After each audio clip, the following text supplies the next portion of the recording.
Halo semuanya, selamat datang di Nice On Channel.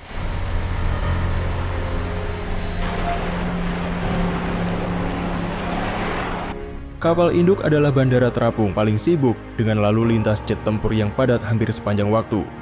Di sini para kru dituntut untuk disiplin mengikuti prosedur yang ketat agar memastikan keselamatan semua anggota dan pesawat. Tak terkecuali bagi para pilot.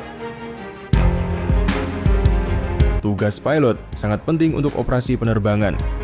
Operasi penerbangan dimulai dengan pengarahan secara terperinci yang biasanya mencakup briefing dari pusat intelijen kapal induk. Briefing ini meliputi semua informasi penerbangan seperti perakiraan cuaca, arus kapal, forecasted position, operasi kritis di area tertentu, data terbaru dari analisis intelijen, combat search and rescue, data pengalihan lapangan terbang, serta kondisi terkini di area operasi. Setelah briefing, awak pesawat melanjutkan ke maintenance control untuk meninjau aircraft disrepancy book. Sebuah buku yang berisi catatan penerbangan dan perawatan yang akurat, komprehensif, serta kronologis dari pesawat tertentu dalam 10 penerbangan terakhir. Kemudian lembar daftar weight and balance pesawat dikirim ke kontrol deck penerbangan agar pesawat disiapkan untuk pre-flight. Di deck, pilot akan melakukan normal pre-flight sesuai standar prosedur operasi kapal induk. Pilot akan memeriksa area sekitar pesawat untuk menemukan objek asing, cairan bocor, atau menggenang, dan kondisi umum dari pesawat terbang. Setelah bagian luar selesai, pilot akan mulai masuk ke kokpit, melakukan inspeksi normal dan pengecekan pada kokpit. Ketika taxiing, pilot harus mengikuti sinyal dari flight director secara tepat untuk memastikan pesawat terpasang secara akurat pada ketapel. Saat pesawat siap, uap dari reaktor kapal diangkut untuk mengisi silinder ketapel. Gaya yang dihasilkan oleh uap ini cukup untuk melemparkan pesawat maju secara cepat dan cukup untuk menghasilkan gaya angkat untuk lepas landas. Sistem ini mendorong pesawat dari 0 sampai 265 km per jam dalam 2 detik.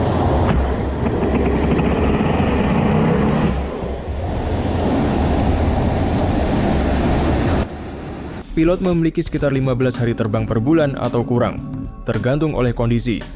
Hari-hari terbang biasanya dibatasi oleh waktu transit, pengisian bahan bakar, panggilan pelabuhan, juga cuaca. Bahkan dalam beberapa bulan, mereka hanya terbang selama 10 hari.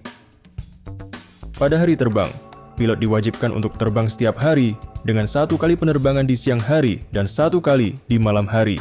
Jadwal penerbangan Airwing dimiringkan untuk memungkinkan setengah hari penerbangan berada dalam gelap malam. Artinya hari kerja pilot dimulai pada siang hari atau menjelang sore dan berakhir pada tengah malam atau jauh lebih lambat. Terkadang jadwal dapat bergeser. Pilot bisa terbang pada tengah malam dan berakhir pada siang hari. Pilot dengan izin khusus dibolehkan terbang 3 kali sehari, dengan syarat yang penerbangan ketiga tidak boleh di malam hari.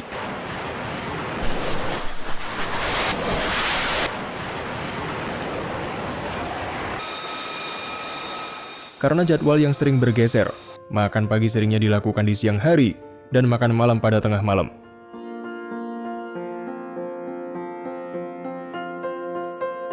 Jadwal ini juga membuat waktu tidur pilot ikut bergeser. Para pilot harus pandai memanfaatkan waktu luang mereka untuk tidur selama 20 menit atau lebih. Jika tidak terbang, para pilot menghabiskan banyak waktu di ruang pelatihan.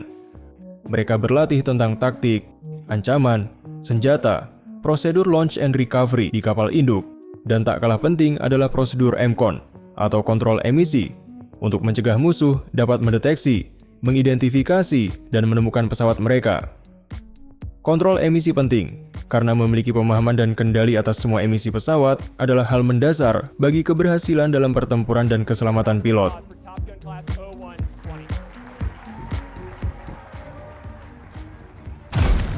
Di kapal induk terdapat status waspada yang bervariasi. Status waspada dirancang untuk membuat pesawat dapat terbang secepat mungkin untuk menyerang musuh baik kapal atau pesawat, terbang pada jarak di mana senjata musuh belum dapat menjangkau kapal induk.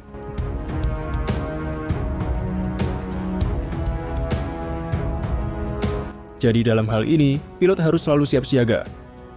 Misalkan waspada 5, artinya pilot sudah harus terbang dalam 5 menit. Dalam operasi penerbangan yang sesungguhnya, atmosfer akan berubah menjadi sangat intens. Namun pilot yang berpengalaman telah terlatih untuk tidak terlalu gugup dan tetap percaya diri menghadapi operasi yang real.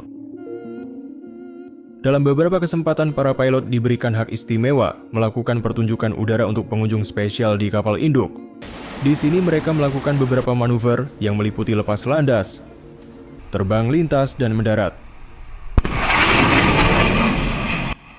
Mereka juga melakukan roping cepat dari helikopter Sikorsky SH-60 Seahawk.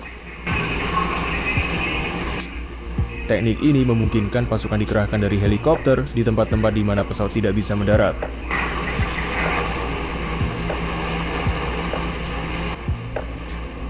Hampir dalam setiap penerbangan, pilot dituntut untuk berlatih melakukan air refueling atau pengisian bahan bakar pesawat di udara, bahkan dalam penerbangan di malam hari.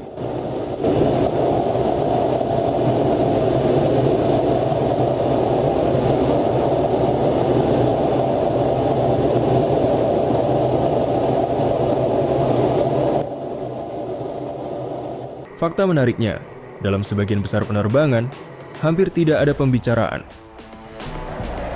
99% waktu terbang mereka dilakukan dengan diam tanpa pembicaraan dengan pilot di pesawat lain.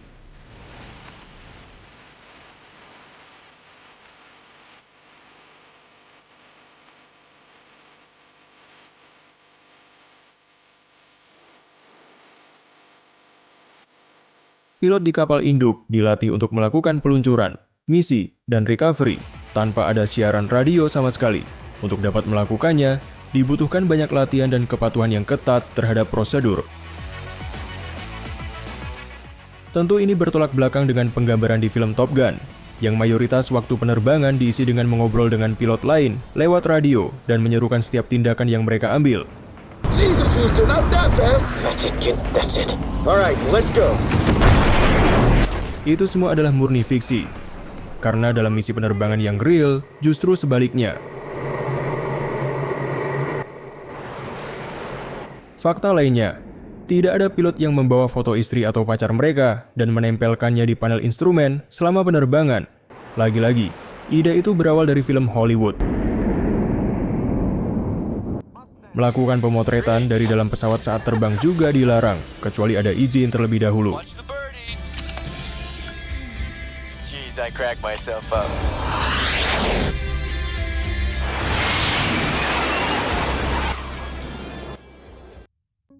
Karena padatnya jadwal penerbangan, pilot diharuskan memiliki setelan penerbangan lebih dari satu untuk mencegah bau busuk keringat di dalam kokpit yang tentunya dapat mengganggu pilot dalam misi. Hal yang tak kalah penting yang perlu diperhatikan oleh seorang pilot US Navy adalah pendaratan. Meski pilot telah dilatih melakukan pendaratan di kapal induk ratusan atau ribuan kali, tetap saja pendaratan jet tempur di kapal induk adalah hal menantang.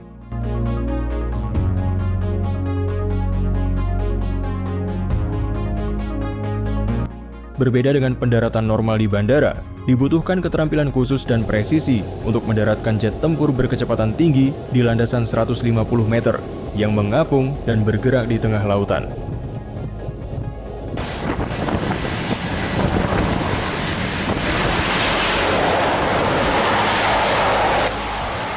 Dalam radius 8 km dari kapal, pesawat akan mengkonfirmasi pusat kendali untuk mendarat. Tower pusat kendali di kapal induk akan mengkoordinasikan pendaratan. Setelah landasan siap, pusat kendali akan memberikan izin dan panduan untuk pilot. Petugas bagian sinyal pendaratan menggunakan komunikasi radio dan kode lampu di dek kapal. Pilot akan melihat kode lampu apakah ia berada pada posisi pendekatan yang tepat. Setelah dekat, pilot akan menurunkan tailhook atau pengait.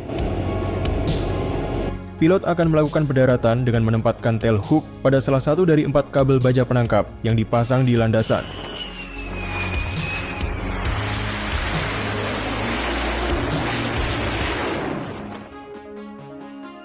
Kabel ini dikenal sebagai cross-deck pendan. Kabel terhubung ke sistem hidrolik yang mampu menahan gaya dorong dari pesawat yang melaju sekitar 225 km per jam hingga berhenti total dalam 2 detik. Pendaratan di malam hari jauh lebih menantang.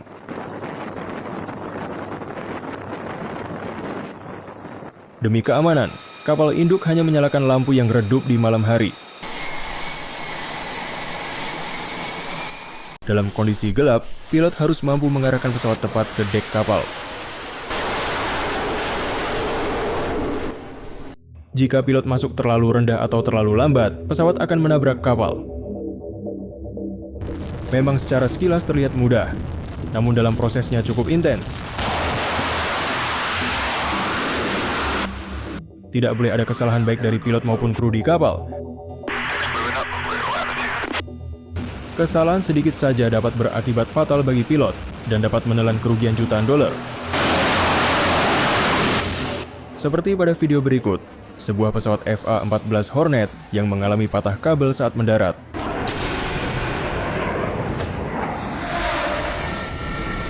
Untungnya, pilot terlontar tepat saat jet hendak jatuh ke laut.